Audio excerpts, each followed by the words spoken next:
प्रवचन माला में आप सभी प्रतिदिन 3-3 शब्दों की व्याख्या सुन रहे हैं। आज के दिन आपको 3 बिंदु दिए जा रहे हैं, 3 शब्द हैं। तीनों शब्दों का भाव पकड़ना है। एक शब्द चिंता है, एक शब्द चिता है और एक शब्द चिंतन है। चिंता, चिता और चिंतन, परिचय तीनों से लगभग है, लेकिन इन तीनों में हमें कैसे रहना है, तीनों से कैसे जुड़ना है, चिंतन में कैसे उतरना है, चिंता से कैसे बचना है, और चिता की बात तो करना ही क्या। शास्त्रों में भी इन शब्दों की व्याख्याएं हैं, कथानकों में भी इन संदर्भों को रखा गया है।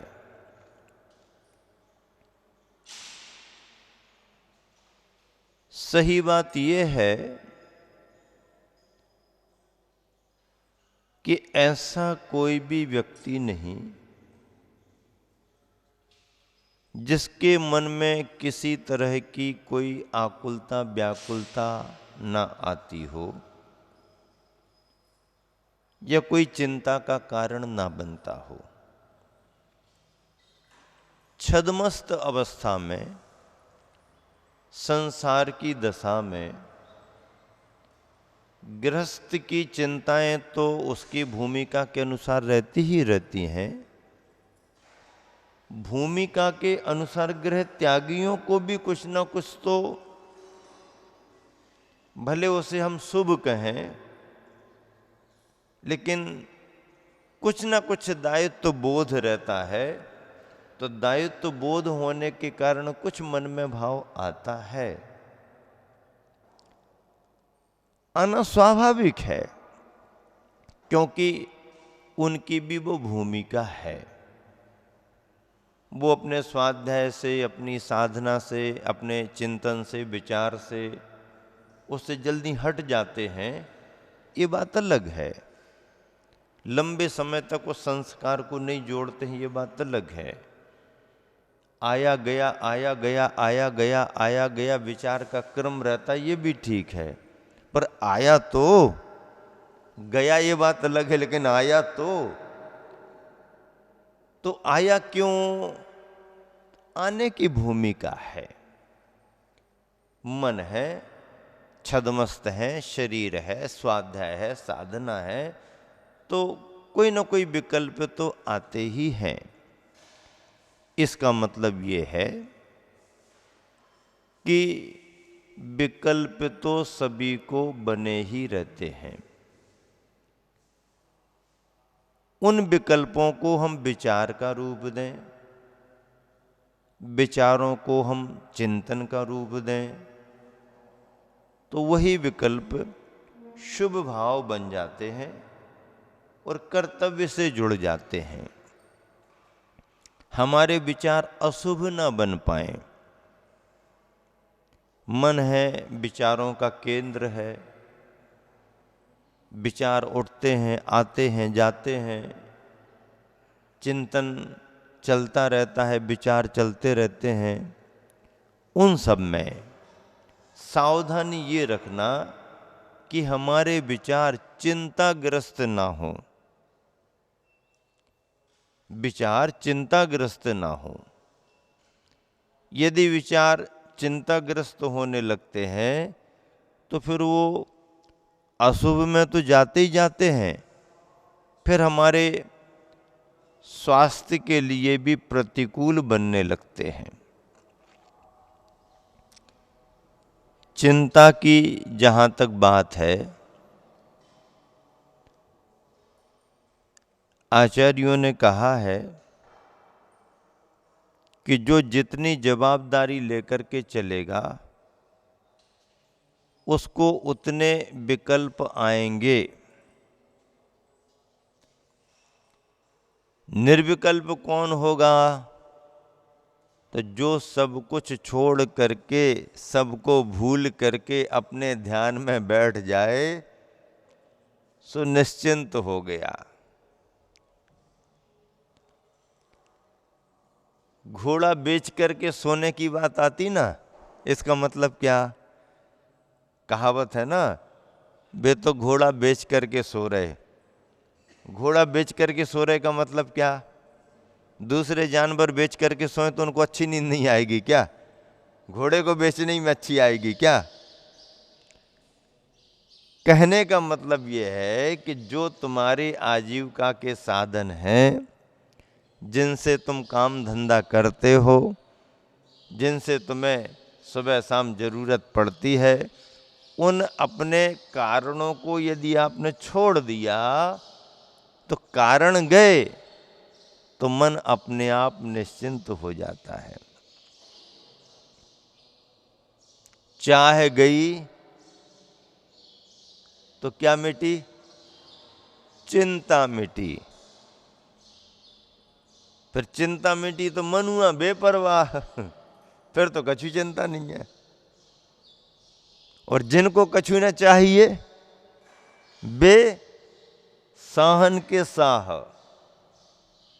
साह बादशाह, उनमें भी साह कौन? जिसको कछु चाहिए नहीं। चाह होने पर चिंता होती है। अपन ने सोचा पूर्ति हो गई तो अपन को अच्छा लगता है, संतोष भाव आता है। लेकिन अपन ने सोचा और पूर्ति नहीं हुई तो आकुलता व्याकुलता आती है। ये आकुलता व्याकुलता चिंता का कारण बनती है। तो चाह गई, चिंता मिटी। अब वहां पर चाह तुम्हारी इच्छा चली गई तो चिंता मिट गई, और अब यहां पर चाय चली गई तो भी चिंता मिट गई। चाय की बड़ी चिंता रहती है। भोजन ना मिले तो ना मिले, लोगों को चाय चाहिए। भोजन एक बार भी मिले तो काम चल जाएगा, चाय 2-3 बार होना, आधे कप से भी काम नहीं चलेगा। और कप की बात, प्लेट की बात तो अभी होने लगी। पुराने जमाने में तो कप प्लेट थे ही नहीं, बड़े बर्तन में बन गई, सो गिलास में भर भर के कटोरी से पीते रहो। चाय एक ऐसा आपका पेय बन गया है वर्तमान में कि जो भूख को भी कम कर देगा। अंदर अंदर क्या क्या परेशानियां बढ़ाएगा वो बात की बात है, लेकिन मिल गई तो उससे कुछ सुविधा भी होती है। तो कई लोगों को खाने पीने की चिंता नहीं रहती है, उनको ये रहता है कि भैया वहां जाएंगे तो इंतजाम हो जाएगा कि नहीं, काहे का? चाय का तो इंतजाम कराओ। तो चाह गई चिंता मिटी, वहां की चाह गई सो वहां की चिंता मिट गई, और यहाँ की चाय चली गई सो यहाँ की भी चिंता। फिर मन हुआ बेपरवाह। फिर मन अपना बेपरवाह हो जाता है, निश्चिंत हो जाता है। और जिनको कछु न चाहिए, कुछ पाने की जिनकी इच्छा ही नहीं है, हमें क्या आवश्यकता ही नहीं है, कुछ भी आवश्यकता नहीं, ऐसा निश्चिंत व्यक्ति जिसको कुछ भी पाने की इच्छा नहीं है, वह राजाओं का राजा माना जाता है। किसी प्रकार का दुख नहीं है, किसी प्रकार की तकलीफ नहीं है। छोटे मोटे व्यक्ति तो छोड़ो, चक्रवर्ती के पास भी जाओ, उससे भी पूछो कि कोई चिंता है क्या तुमको, तो कहेगा हाँ, आप जैसी चिंता तो नहीं है, लेकिन हमारी चिंता हमारे प्रकार की है। हमारी चिंता हमारे प्रकार की है। आप लोगों जैसी तो तेल नॉन लकड़ी की चिंता तो नहीं है, रोटी कपड़ा और मकान की चिंता तो नहीं है, लेकिन हमारी चिंता हमारे हिसाब की चिंता है। चिंता भी अलग अलग प्रकार की होती है। गरीबों की गरीबी तो दुनिया देख लेती है, अमीरों की गरीबी कौन देख पाता है? क्या अमीरों की अमीर गरीब नहीं होते क्या? हैं, किसने कहा? बड़े बड़े अमीर भी बड़ी बड़ी गरीबी में दिखते हैं। गरीब की गरीबी तो दुनिया को देखने में आ जाती है। भैया इसका मकान नहीं है, परेशान है, इसकी दुकान नहीं चल रही, परेशान है, परिवार में कोई कमाने वाला नहीं बचा, परेशान है, सामान्य व्यक्ति है, अपना गुजर बसर नहीं कर पा रहा। तो गरीब की गरीबी को तो दुनिया देख लेती है, अमीरों की गरीबी कौन देख पाता? नहीं महाराज, वो तो अमीर हैं अमीर। जो जितना बड़ा अमीर होता है, अंदर से उतना ही बड़ा वो गरीब भी होता है। क्यों? क्योंकि अमीरी गरीबी पैसा से नहीं देखी जाती है, परिणामों से देखी जाती है। एक गरीब आदमी भी अपने परिणामों में संतुष्ट है तो वो अमीर के बराबर सुख पा सकता है। और एक अमीर आदमी भी यदि अपने परिणामों से संतुष्ट नहीं है तो अमीरी के बीच में भी वह गरीबी जैसा दुख का अनुभव कर सकता है। इसलिए कहते हैं, क्या कहते, गोधन गजधन बाजधन और रतनधन खान, सारे प्रकार के धनों के बीच में जब आवे संतोष धन, फिर बाकी के सब धन धूल, कोई मतलब नहीं। चिंता संसार में होती ही है, चिंता होने के कारण मौजूद रहते हैं। व्यापार चिंता का कारण होता है, स्वास्थ्य चिंता का कारण होता है, परिवार चिंता का कारण होता है, अपनी अस्वस्थता चिंता का कारण होती है, अपने सदस्य परिवार के दूसरे की अस्वस्थता चिंता का कारण होती है, घर में आना जाना उठना बैठना चिंता का कारण होता है। चिंता तो होती ही है, लेकिन सामान्य विकल्प सामान्य होता है, पर वही विकल्प ज़्यादा ज़्यादा ज़्यादा ज़्यादा मन में आता गया तो वो आकुलता का कारण बन जाता है। फिर ऐसी चिंता क्या करती है? धीरे धीरे धीरे धीरे पर शरीर पर असर डालने लगती है, मन पर भी डालती है और तन पर भी डालती है। मन पर भी डालती है, तन पर भी डालती है। सब कुछ अनुकूलता होने पर भी उसको खुशी नहीं आती। क्यों? क्योंकि मन में चिंता घूम रही है। शरीर में आई हुई बीमारियों को तो फिर भी डॉक्टर से दवाई करा के दूर किया जा सकता है। शरीर में आई हुई बीमारियों को आप फिर भी दूर कर सकते हो, लेकिन चिंता के कारण मन में आई हुई बीमारी को फिर कौन सी दवाई दूर करेगी? कौन सा डॉक्टर दूर करेगा? कोई डॉक्टर दूर नहीं कर पाते। चेकअप करा रहे, डॉक्टर कह रहा भाई ये सब रिपोर्ट नॉर्मल है। अब डॉक्टर कह रहा है कि भाई सब रिपोर्ट नॉर्मल है, वो कह रहे हमें अच्छा नहीं लग रहा। अच्छा नहीं लग रहा, अच्छा क्यों नहीं लग रहा? उसके अंदर कोई विकल्प है, और किसी के अंदर कोई विकल्प आ जाए, चिंता आ जाए, तो उसका मन लगता ही नहीं।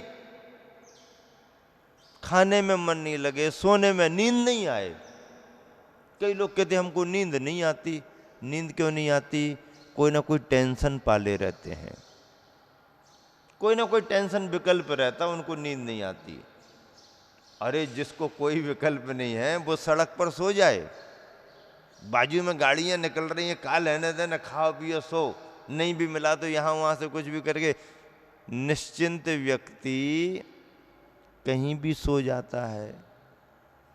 और जिसको चिंता घेर करके रखती है तो अपने सुरक्षित स्थान पर, परिचित मकान में, सुविधाओं में, सर्दी गर्मी की भी कोई बाधा नहीं, मच्छर की भी कोई बाधा नहीं, भोजन से पेट भी भरा हुआ है, तो भी उसको नींद नहीं आती।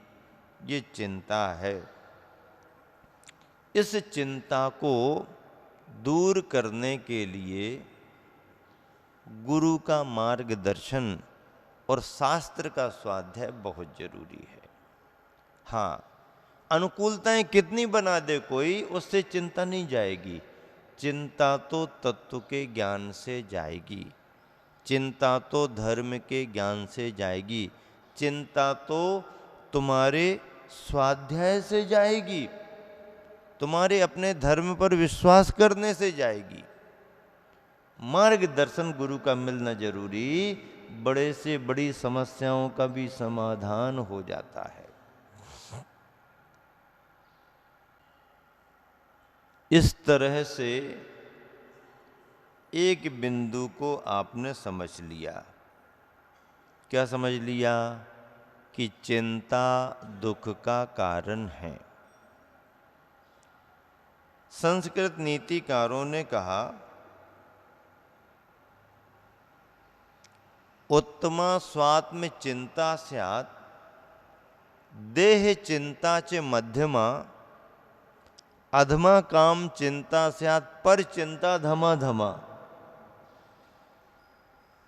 अपने लिए यदि विचार करें तो अपनी आत्मा के बारे में सोचना विचार करना सबसे अच्छा है, उत्तम है, श्रेष्ठतम है।